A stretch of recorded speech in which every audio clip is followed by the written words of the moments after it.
All right, so let's take a look at an example on Mohr's circle. This one, we see that there is a sigma x of 10 megapascals in tension, a sigma y of 30 megapascals also in tension, and a shear stress 20 megapascals. That's actually negative because it's pointing down to the lower right-hand corner.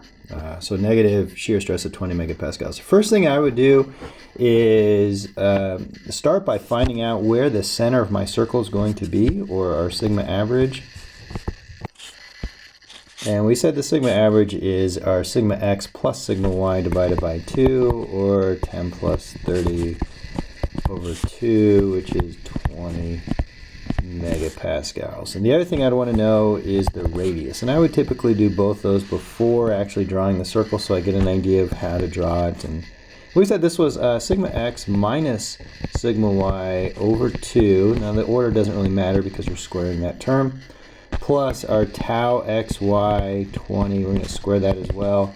And that gives me something like 22.36 megapascals. So once I have the center of the circle and the radius, I could mathematically even figure out what my principal stresses are. In fact, let's go ahead and do that so I know what my limits are for this Mohr circle. So my principal stresses, sigma 1 and sigma 2, would be the center of the circle plus or minus the radius. So I would have 20 plus 22.3.36,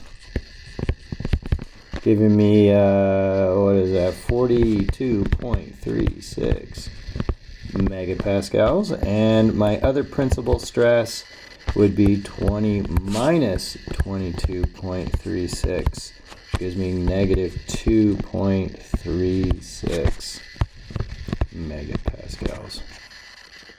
So after I have those principal stresses, now, since it is asking us to draw it, I could go ahead and just draw a Mohr circle. And when I'm drawing it, at this point, I know that I need more heavily weighted on the positive because it's almost all positive with this 42. I don't know, I'm just going to guesstimate somewhere around there with 42.36 megapascals, and the 2, maybe here. And that's minus 2.36 megapascals. And I can draw my circle. I'm going to use a little technology and cheat a little here because my circles will look awful otherwise. And I end up with a Mohr circle that looks like that.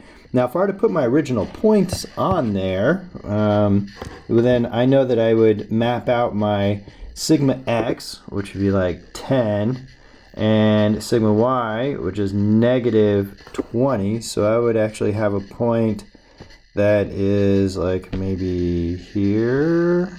Let's see, 10, right about there. 10 minus 20. And then I have a second point, which is 30. And then a negative of a negative would be like here, would be 20. So this is 30. And positive 20, and then I could draw a line in between. Oh, that did not come out near as much as good as I hoped, because that's supposed to be the center of that circle, which we calculated to be 22.36. So that's actually what Mohr's circle would look like. The question asks us what? To draw a Mohr circle, done. Find the principal stresses, done. We found sigma 1 and sigma 2. And the rotation for those stresses. So how do I find that rotation? We called that 2 theta p. Theta p meaning the rotation to get to those principal stresses. 2 because remember on the element, how far do I have to rotate the element? The relationship between that and Mohr's circle is it's twice on Mohr's circle. So I would draw a triangle here. Oh, it came out awful, but you get the idea. And I would use this radius that I found to be 22.36. And I also know that this tau right here is what, 20? Negative 20, but all I care about is the height, really. And from that, then, I know that the sine of 2 theta p is equal to the opposite, 20 over the hypotenuse, 22.36. So I end up with theta p is equal to 29.14 degrees. So that's the rotation that element would need to be rotated in order to get to those principal stresses. And by the way, if I had to say a direction, this would be counterclockwise, right? So I hope that was helpful, and yeah, talk to you all soon. Thanks.